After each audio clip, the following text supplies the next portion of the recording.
Clear. तो क्या थे, स्वतंत्रता प्राप्ति के बाद, ठीक ना, स्वतंत्रता के बाद भारत सरकार के द्वारा कृषि क्षेत्र में विकास के लिए, कृषि क्षेत्र में क्या विकास के लिए क्या किए गए, नदी घाटी परियोजना स्टार्ट किए गए।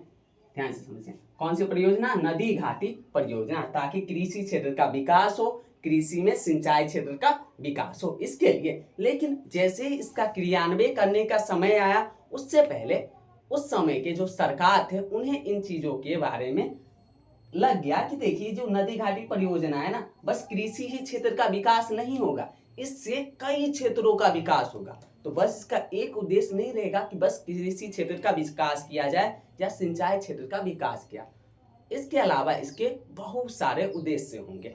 जैसे आप कृषि क्षेत्र का भी विकास कर लिए, आप मछली भी पालन कर लिए, आपने क्या कर लिया, बांध बना लिया, तो आपने जो बाढ़ आते उसका भी नियंत्रण कर लिए, ठीक ना। आपको किसी इंडस्ट्री के लिए, औद्योगिक क्षेत्र के लिए जल भी मिल गए, आप विद्युत भी उत्सर्जित कर सकते हैं। इस तरह के बहुत सारे लाभ इसमें देखने को मिले, तो इसे बहुलाभी या इसे बहुउद्देश्य परियोजना कहने जाने लगा। इसमें बहुत सारे उद्देश्य मिले, इसके आधार पर इसका नाम क्या पड़ गया, बहुउद्देश्य नदी घाटी परियोजना, ठीक ना। क्या नाम पड़ गया, बहुउद्देश्य नदी घाटी परियोजना। तो ये तो स्टार्टिंग था कि नदी घाटी परियोजना का आरंभ कैसे हुआ भारत में। क्लियर हो गया आपके। तो हेडिंग बनाइए आप, बहुउद्देश्य नदी घाटी परियोजना।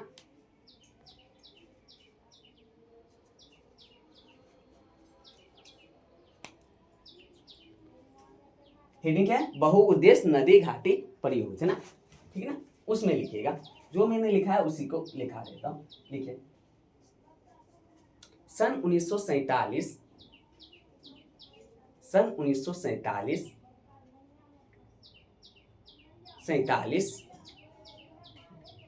कोष्ट में लिख लीजिएगा स्वतंत्रता प्राप्ति, या स्वतंत्रता लिख लीजिए, स्वतंत्रता के बाद भारत सरकार के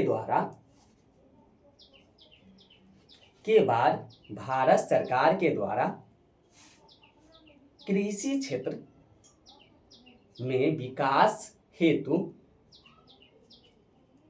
भारत सरकार के द्वारा कृषि क्षेत्र में विकास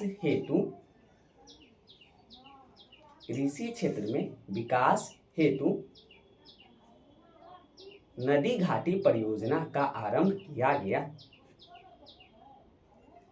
विकास हेतु नदी घाटी परियोजना का आरंभ किया गया,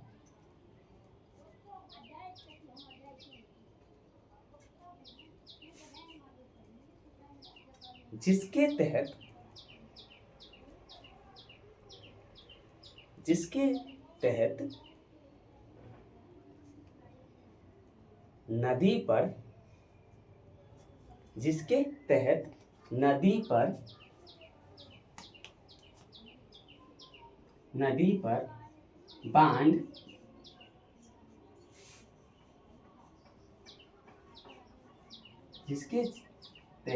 नदी पर बांध बनाने का प्रस्ताव रखा गया, जिसके तहत नदी पर बांध बनाने का प्रस्ताव रखा गया। बांध बनाने का प्रस्ताव रखा गया।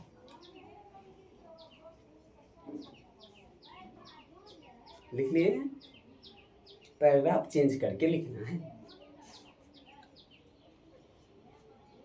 इस परियोजना में बांध निर्माण होने से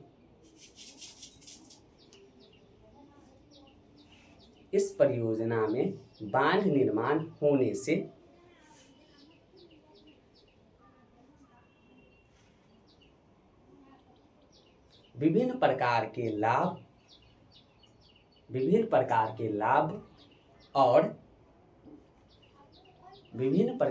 लाभ और उद्देश्य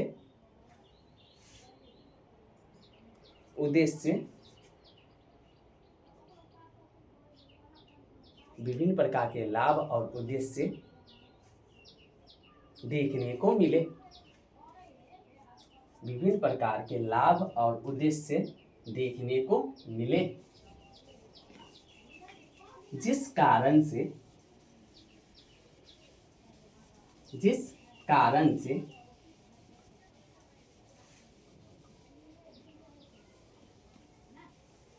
इसका नाम बहुउद्देश्य नदी घाटी परियोजना, जिसके कारण इसका नाम बहुउद्देश्य नदी घाटी परियोजना, बहुउद्देश्य नदी घाटी परियोजना परा।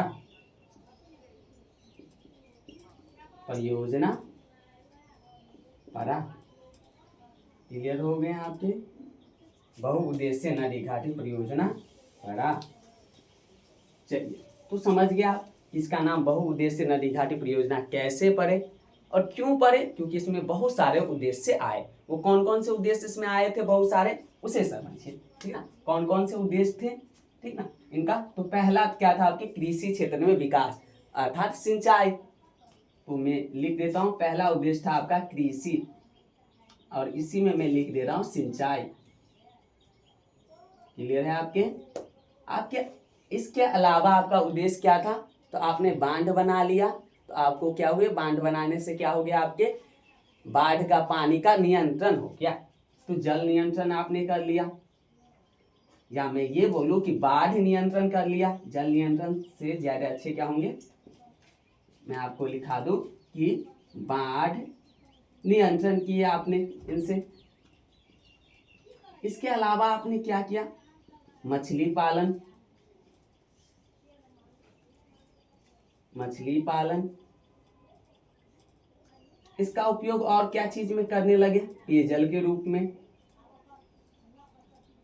और क्या उपयोग इसके और क्या उपयोग गए? चलिए, विद्युत उत्सर्जन में, विद्युत का उत्सर्जन कैसे किया जाए इसमें।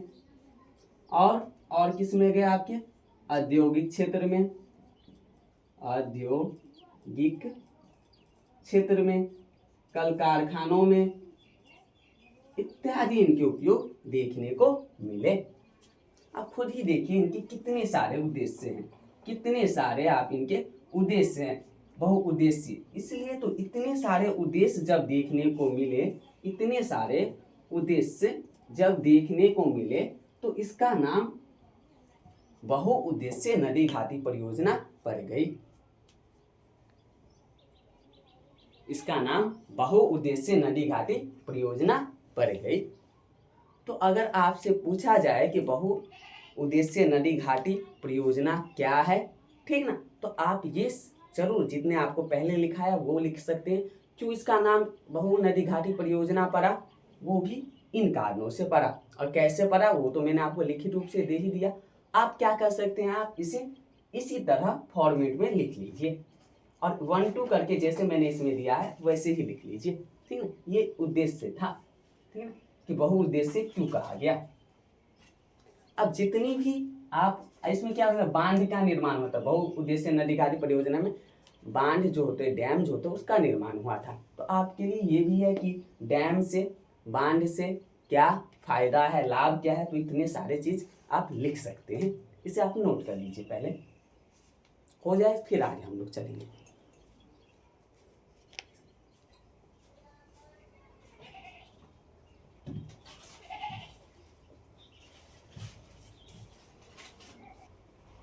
हाँ, सही बोल रहे हैं। इनसे आप परिवहन भी कर सकते हैं, लिख सकते हैं। मैंने इत्यादि कर दिया ना, उसमें लिख सकते हैं। परिवहन भी होंगे, बिल्कुल परिवहन भी होंगे। तो ETC मैंने दे दिया, इसमें आप दे सकते हैं, ठीक है। इसमें आप दे सकते हैं, परिवहन भी यहाँ से सुलभ होंगे, ठीक ना, आसान हो जाएंगे। बांध आप बनाइएगा तो ये आपके, या आप इनको ये भी कह सकते हैं, इतना तो हो गए। अगर लिखना चाहे तो ये आपके बांध का भी यही उद्देश्य होता है। कोई भी बांध बनता है उनका भी ऐसा उद्देश्य हो सकता है। क्लियर हो गए? तो ये हो गया आपके नदी घाटी परियोजना का क्या उद्देश्य होता है ये। तो आपसे पूछा जाए एग्जाम में कि बहुउद्देशीय नदी घाटी परियोजना क्या है, तो भी आप बतला सकते हैं। या आपसे ये पूछा जाए कि नदी घाटी परियोजना का क्या लाभ है या उद्देश्य क्या है, तो भी आप ये सब सारे कुछ बतला सकते हैं। तो ये जो उद्देश्य मैंने बतला है, एक तरह से ये क्या है, आपके लाभ हैं।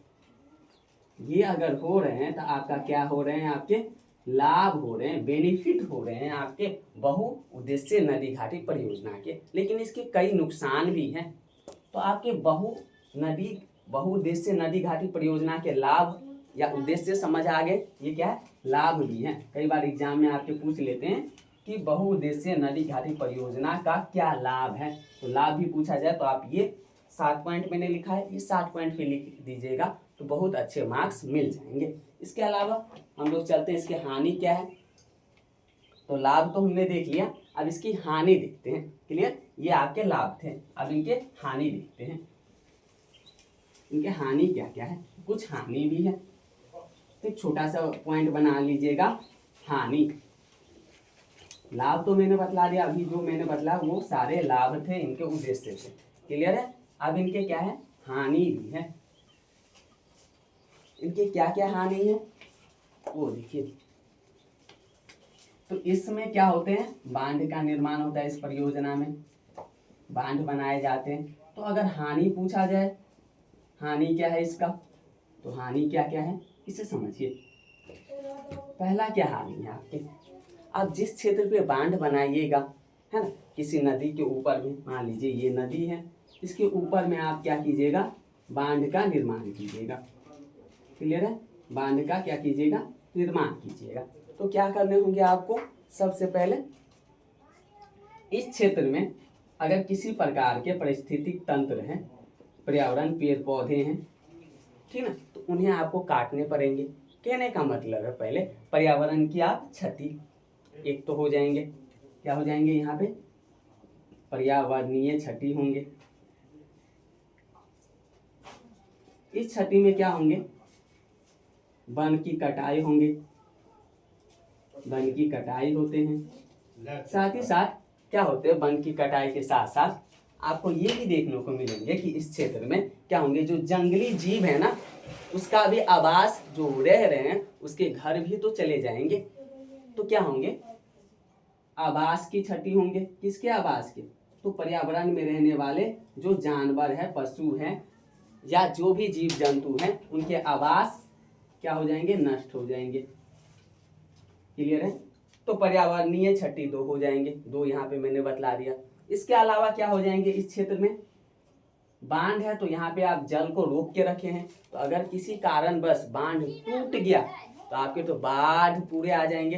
तो बाढ़ का खतरा बना रहता है, बाढ़ का खतरा बना रहता है, यहाँ पे बाढ़ का खतरा रहता है। तीसरे यहाँ पे क्या हो जाएंगे, जल जमाव हो जाते हैं।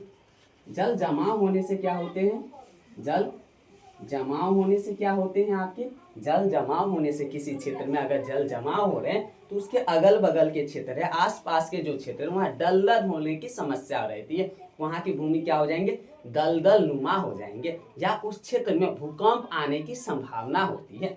तो क्या होती है, आपके बड़े बड़े बांध से भूकंप आने की समस्या होती है। आपके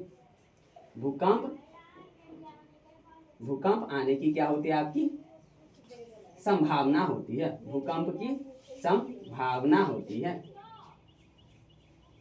तो आपके बड़े बांध से भूकंप की भी क्या होते हैं, संभावना होती है। जल जमाव एक क्षेत्र पे रहते हैं तो मलेरिया, हैजा, इस तरह की क्या होते हैं, बीमारियां भी फैलती है उस क्षेत्र में। तो मैं ये बोल सकता हूँ कि आपके बीमारी का भी तो फैलाव होता है ना, तो बीमारी का फैलाव भी होता है। किस तरह की बीमारी का, तो हैजा, ठीक ना, आपके मलेरिया, इस प्रकार की बीमारी का भी अधिक किसी जगह पर जल जमाव होने से इस प्रकार की बीमारी भी होती है। तो ये इनकी कुछ हानि है, ठीक ना, आपके बहुउद्देशीय नदी घाटी परियोजना की हानि है। ये हानि आपके एग्जाम में पूछे जाते हैं, इसलिए मैंने 5 हानि बतला दिया। पर्यावरणीय क्षति में क्या होंगे, आपके वन की कटाई होंगे, आपके आवास जो होंगे वो नष्ट हो जाएंगे, बाढ़ का खतरा रहेगा, जल जमाव की स्थिति रहेगी, क्या रहेंगे, जल जमाव की स्थिति बनेगी, इसके आसपास के क्षेत्र क्या होंगे, दलदली बन जाएगी, भूकंप की संभावना रहेगी, बीमारी का फैलाव होगा, और क्या हो सकते हैं, उस क्षेत्र में जो मानव रह रहे हैं ना उसे भी हटाया जाएगा। तो बस जीव जंतु ही नहीं, क्या होंगे, मानव का भी आवास का नष्ट होगा, मानव आवास भी नष्ट होंगे, मानव आवास भी क्या होंगे, नष्ट होंगे। क्लियर है। वहां के जनजाति रहेंगे या मानव के किसी भी, वहां पे किसी भी प्रकार के मानव है उनकी हानि होगी, उसकी संस्कृति का, उनके संस्कृति का हानि हो गया। जब अभी अभी एक हाल ही में केन बेटवा प्रोजेक्ट जो भारत सरकार के द्वारा लाए गए हैं एमपी में, केन बेटवा प्रोजेक्ट, उसमें भी इस प्रकार की समस्या देखने को मिलती है। वहाँ पे तो अभी हाल फिलहाल में चिता आंदोलन कर दिए गए थे कि सभी जो वहाँ की महिलाएं थी, पुरुष थे, वो चिता पर लेट गए थे, बोले जाते थे कि मुझे जला दो अगर आपको ऐसे करने। बहुत सारे समस्या होती है, ये तो मैंने बतला दिया, इसे लिख लीजिए, जल्दी से इसे लिखिए। हानि, बहुउद्देश्य नदी घाटी परियोजना का हानि, ये सारे हानि है, ठीक है, ये सारे हानि है, लिख लीजिए, फिर मैं आगे बतलाऊंगा। ओके, अच्छा, ये नहीं, ये मानव आवास जो नष्ट हो रहे ये दिख नहीं रहे, मैं इधर लिख दे रहा हूँ, छठा पॉइंट, मानव आवास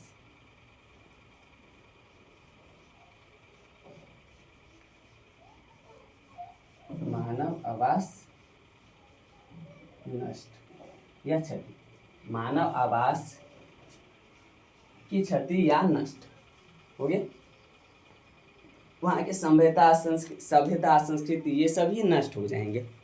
अभी का हाल फिलहाल का एग्जाम्पल में अगर देखा जाए, अगर इसमें आप एग्जाम्पल भी जोड़े तो क्या हो जाएंगे, अभी हाल फिलहाल में ऐसा कहाँ हुआ है, अभी केन बेटवा जो प्रोजेक्ट आए ही हैं, उसमें मध्य प्रदेश में देखने को मिले हैं, ठीक ना। तो अब अगर हाल फिलहाल के एग्जाम्पल देखने को मिले ना, आप अगर जोड़ना चाहे ना कि कहाँ ऐसा कुछ देखने को मिलते हैं, तो आप नीचे में लिख सकते हैं, ठीक है, लिख लीजिए, मैं लिखा देता हूँ।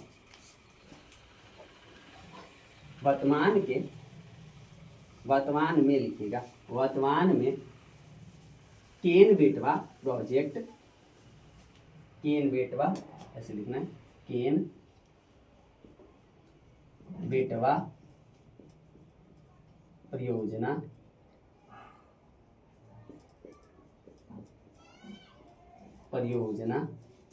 ठीक ना, आप लिख सकते हैं इसमें एमपी कहने का मतलब है मध्य प्रदेश, ठीक ना।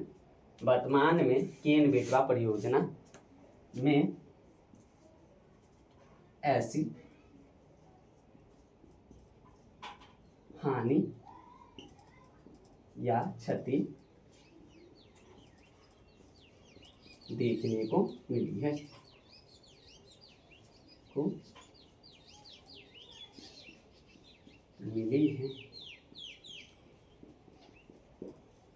यहाँ के जो आदि मानव थे, जनजाति जो थे, उसने तो इसके केन बेटा जो परियोजना थे, प्रोजेक्ट थे, इनका जम के विरोध किया। उन्होंने चिता आंदोलन स्टार्ट कर लिए थे कि चिता पे ले जाएंगे और आंदोलन। तो एक मैंने इससे क्या वर्तमान के आपके कुछ उदाहरण मैंने बतला दिया है।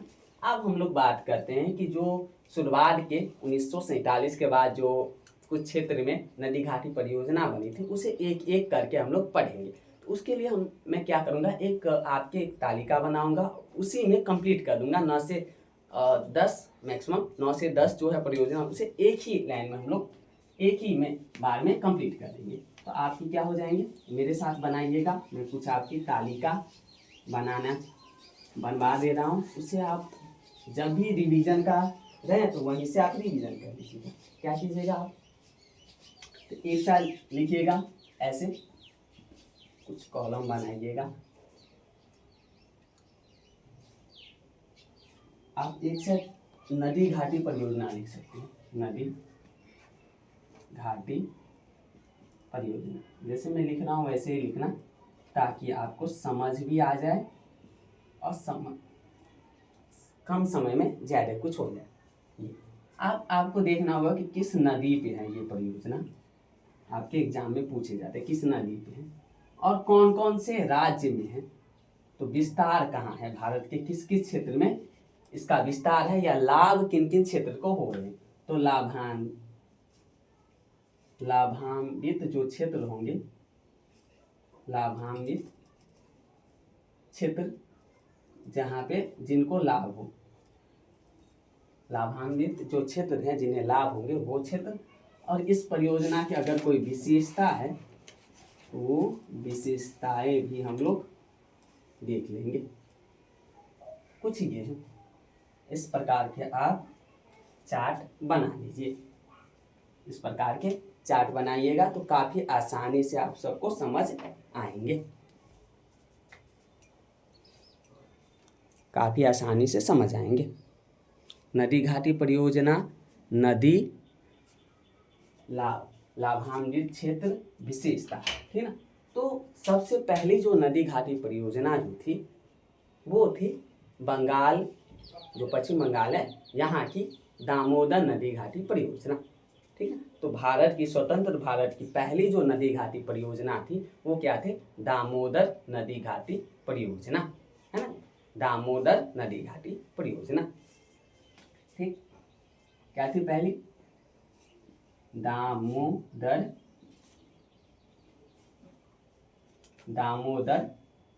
नदी घाटी परियोजना, यह आपकी भारत की पहली नदी घाटी परियोजना थी, दामोदर नदी घाटी परियोजना। साथ साथ लिखते चलिएगा ताकि आपको भी समझ आए। और दामोदर नदी घाटी जो परियोजना थी ना वो दामोदर नदी पे ही थी, तो इसे आपको याद करने में भी आसानी होगी। ये कौन सी नदी पर थी, दामोदर नदी पे।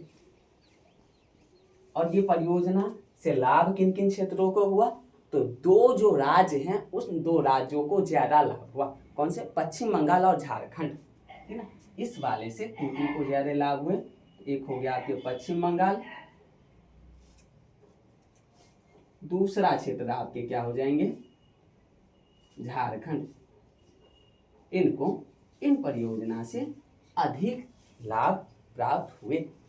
इस परियोजना की विशेषता मैंने शुरू में ही बतलाया, यह भारत की पहली नदी घाटी परियोजना थी। यह भारत की क्या है,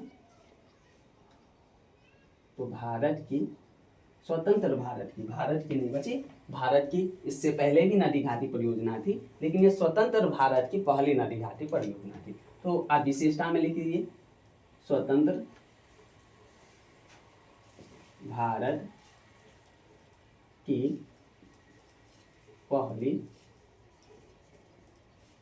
नदी घाटी परियोजना।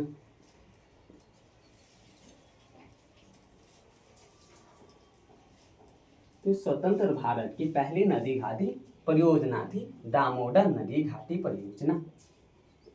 क्लियर है, दिख रहे हैं सारे।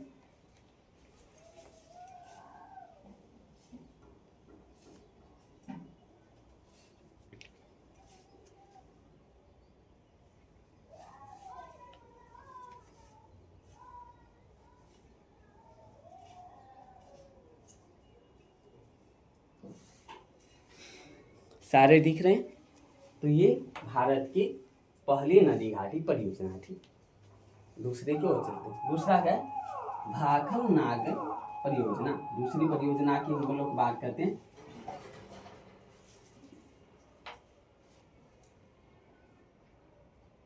भाखल नागर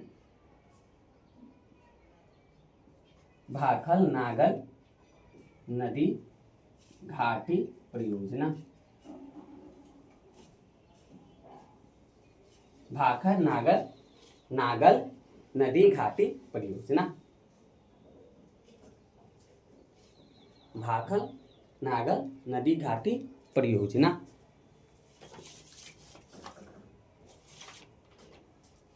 नदी घाटी परियोजना। तो भाखल नागल जो नदी घाटी परियोजना थी ये आपके सतलुज नदी पे है, लिखते चलिएगा, सतलुज नदी पे है। इससे जो क्षेत्र को लाभ हुआ वो क्षेत्र था पंजाब, हरियाणा, हरियाणा, हिमाचल प्रदेश, हिमाचल प्रदेश, इन सभी क्षेत्रों को भाखर नागल परियोजना से अधिक लाभ हुए। इन सभी क्षेत्रों को भाखर नागल परियोजना से अधिक लाभ हुए। ये जो परियोजना थी भाखर नागल परियोजना, ये स्वतंत्र भारत से पहले, मतलब जब भारत उपनिवेश था, गुलाम था, उस समय ये परियोजना आरंभ की गई थी अंग्रेजों के द्वारा। क्लियर हो गया आपके? तो ये परियोजना आपके अंग्रेजों के द्वारा स्टार्ट किए गए थे। स्वतंत्र भारत से पहले की परियोजना है में से एक है आपके भाखर नागल नदी घाटी परियोजना। क्लियर हो गया?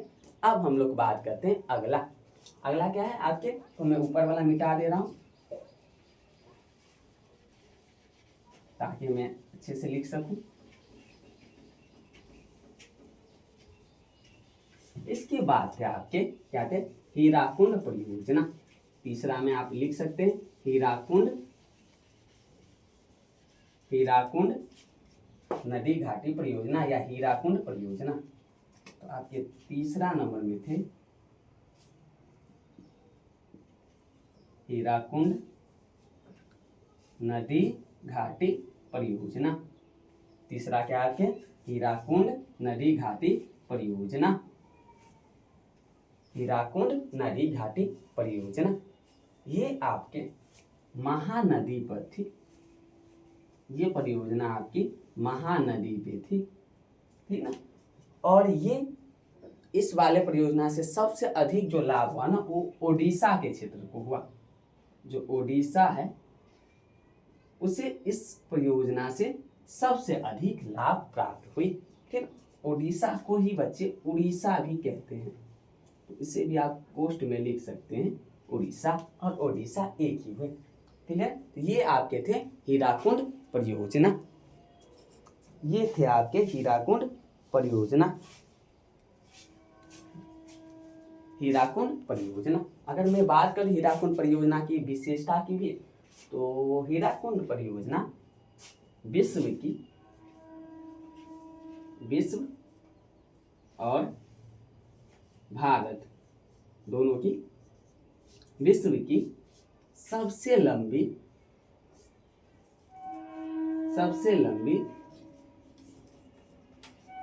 बांध है। हीराकुंड बांध क्या है? विश्व की सबसे लंबी बांध है। हीराकुंड बांध क्या है? विश्व की सबसे लंबी बांध है।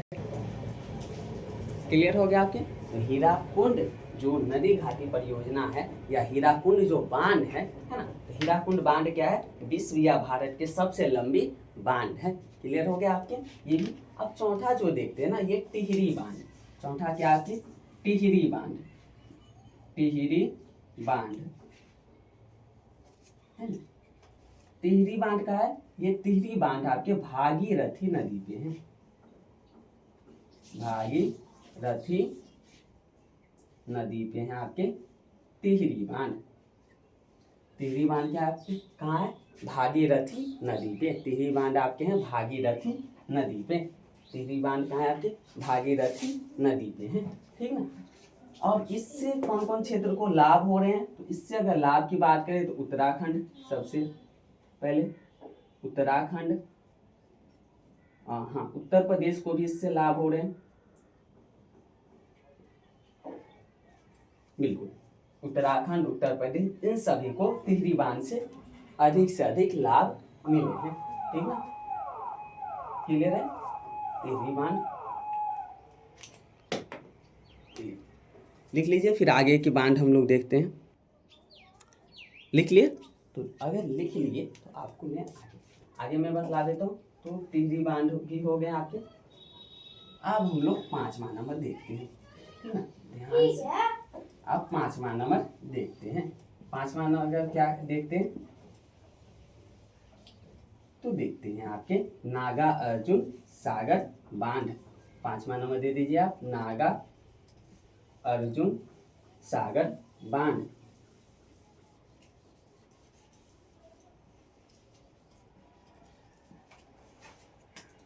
पांचवा नागार्जुन सागर बांध, नागार्जुन सागर बांध, ये आपकी कृष्णा नदी पे है।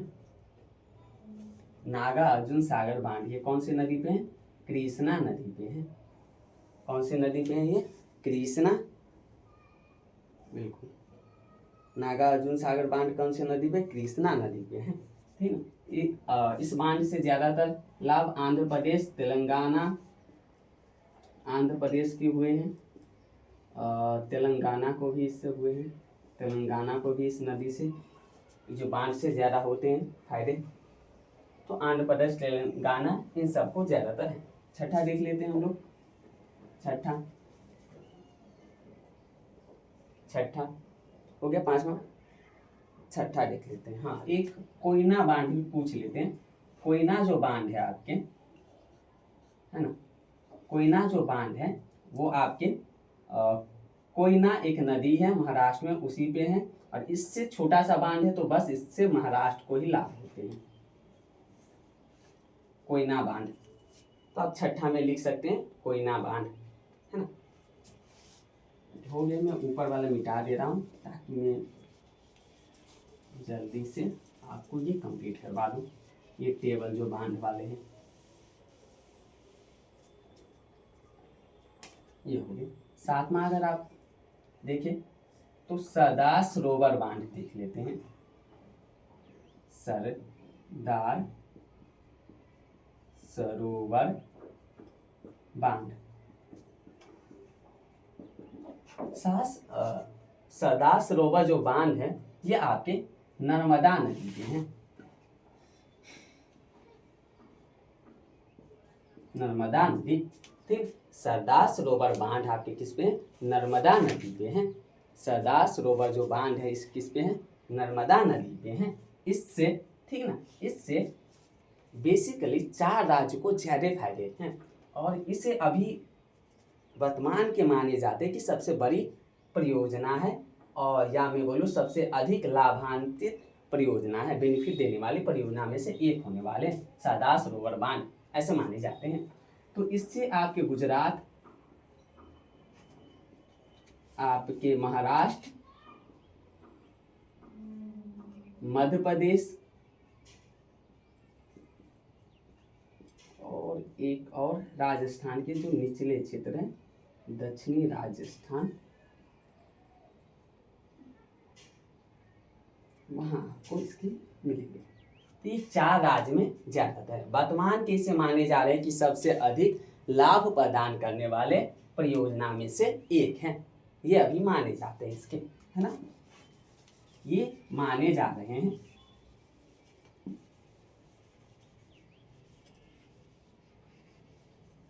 तो ये हो गया आपके 7वां। 8वां कोसी परियोजना आपके कोसी नदी पे है।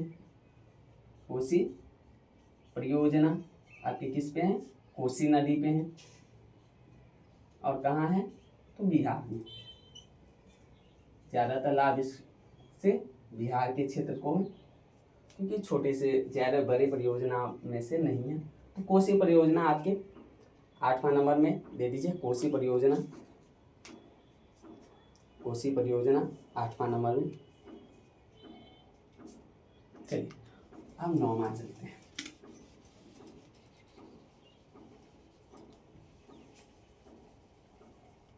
इंदिरा गांधी, बिल्कुल। तो राजस्थान के इंदिरा गांधी नहर के बारे में, तो आपका 9वां क्या? इंदिरा गांधी नहर, इंदिरा गांधी नहर,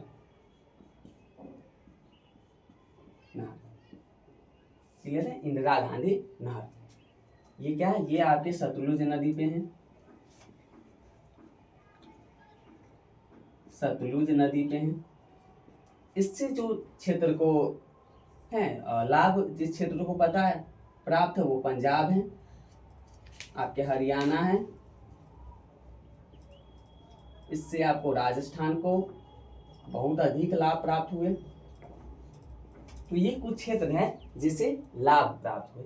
हाँ, इसकी एक विशेषता अगर देखी जाए तो इंदिरा गांधी नहर को राजस्थान की जीवन रेखा कहा जाता है।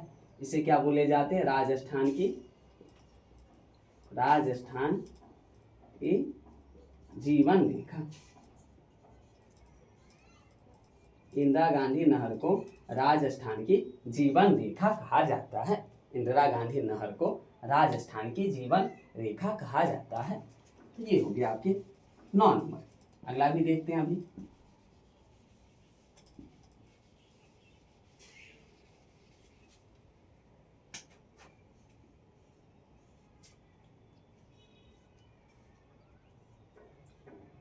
आपके 10वां है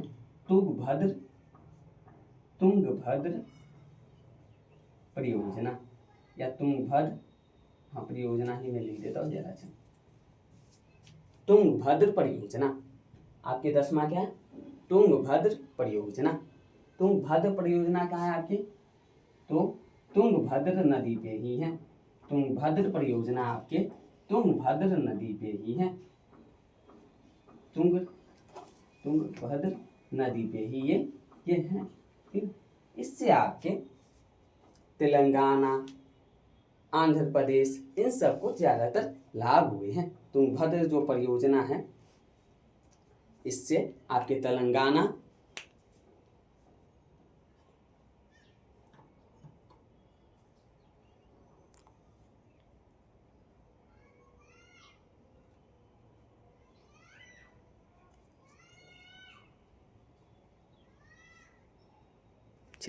तो तुंगभद्र नदी से आपके क्या हुए? किन किन को? तेलंगाना, आपके मैंने क्या बताया, आंध्र प्रदेश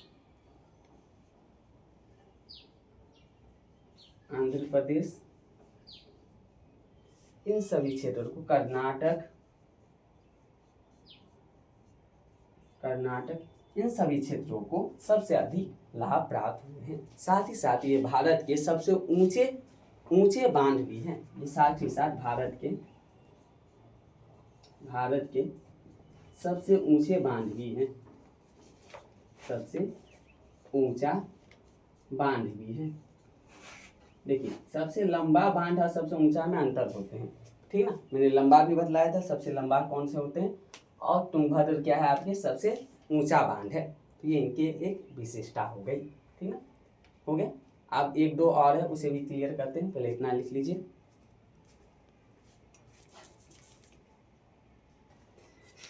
इसी में कंप्लीट कर लीजिए। एक और है, एक ही है ना, एक ही दूंगे। चलिए एक और आप देख लेते हैं, रिहंद। तो रिहंद जो परियोजना है यह आपके रिहंद नदी पे है। रिहंद नदी पे है और छोटा सा है, इसलिए इसमें बस उत्तर प्रदेश आप ले सकते हैं।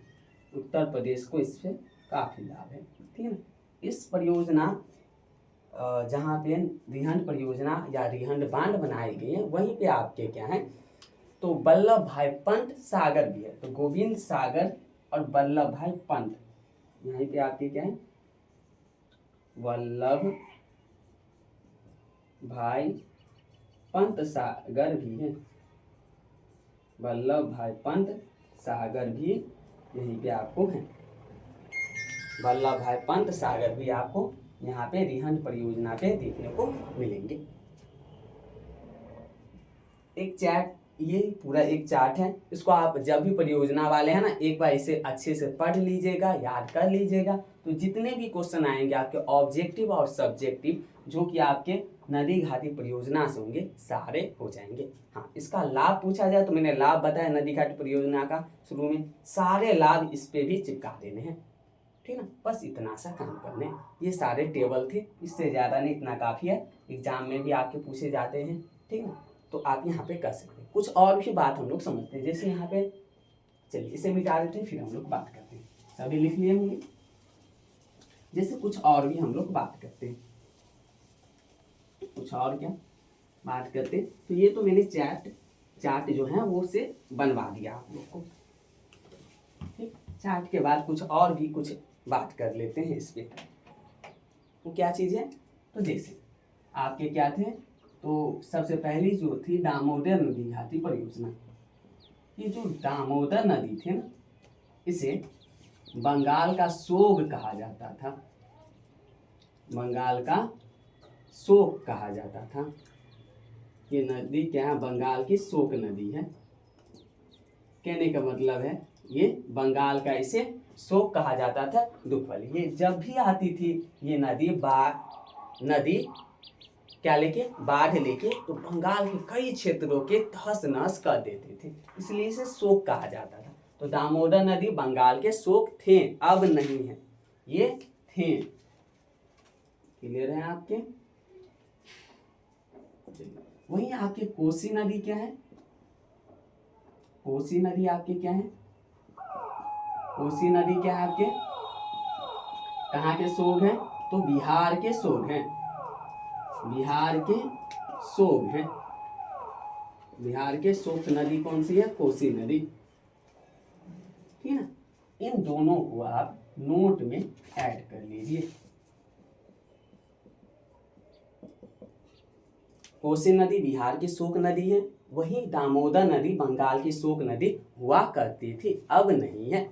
जब से दामोदर नदी पे दामोदर नदी घाटी परियोजना बनी, ठीक है, तब से नहीं है।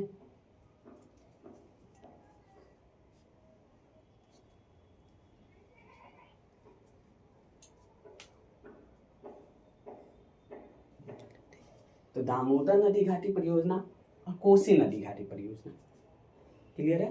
तो कोसी नदी आपके बिहार के शोक नदी है, दामोदर नदी बंगाल की शोक नदी हुआ करती थी, लेकिन अब नहीं है। ये भी हमें समझनी है।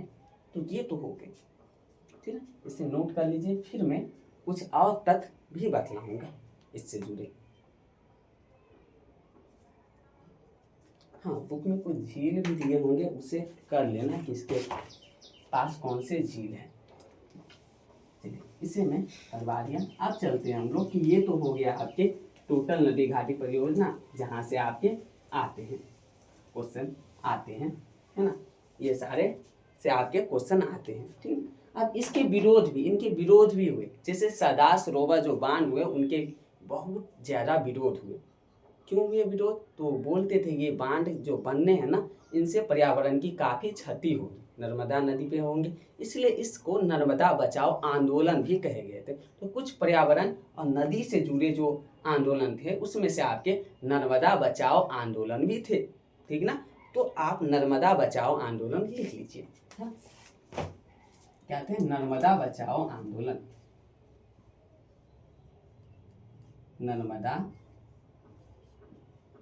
बचाओ आंदोलन।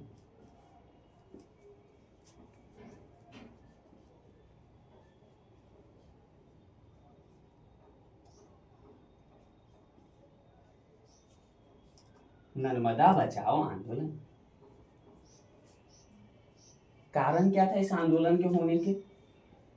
ठीक, तो ये आंदोलन पहले जनजातीय, वहाँ के जो जनजाति थे वो, अब प्लस अस्थाई वहाँ के जो निवासी थे, तो मैं जनजाति कोष्ठ में अस्थाई निवासी दे देता हूँ। वहाँ के जो स्थानीय निवासी थे, अस्थाई जो निवासी थे, ठीक है ना, उनके द्वारा नर्मदा बचाओ आंदोलन हुए थे। क्यों हुए थे? तो नर्मदा नदी पे जो बांध बनाए जा रहे थे, नर्मदा नदी पर बांध निर्माण, ये इनके कारण थे। बांध निर्माण, नर्मदा नदी पे जो बांध निर्माण हो रहे थे, ये क्या थे? इनके इस आंदोलन के होने के कारण थे, ठीक ना? किसके द्वारा हुए? तो जनजाति के द्वारा, अस्थायी निवासी के द्वारा हुए, वहाँ के लोकल जो लोग थे उनके द्वारा। क्यों हुए? तो नर्मदा नदी पे जो बांध बना रहे थे ना, उसके खिलाफ हुए, उसके कारण हुए। इस बांध से क्या हानि थे, लोगों का क्या कहना था, इसे समझिए। कहना था, लोगों का कहना था कि ये जो आप बांध का निर्माण कीजिएगा ना, इनसे क्या क्या हानि है वो देखिए। इनसे सबसे बड़ा जो हानि है ना, वो पर्यावरणीय हानि है। तो उन्होंने बोला कि देखिए यहाँ पे पर्यावरणीय हानि है। इनसे क्या क्या पर्यावरणीय हानि है? तो पर्यावरण के जो यहाँ पे जो जितने जीव जंतु रह रहे हैं ना, उनके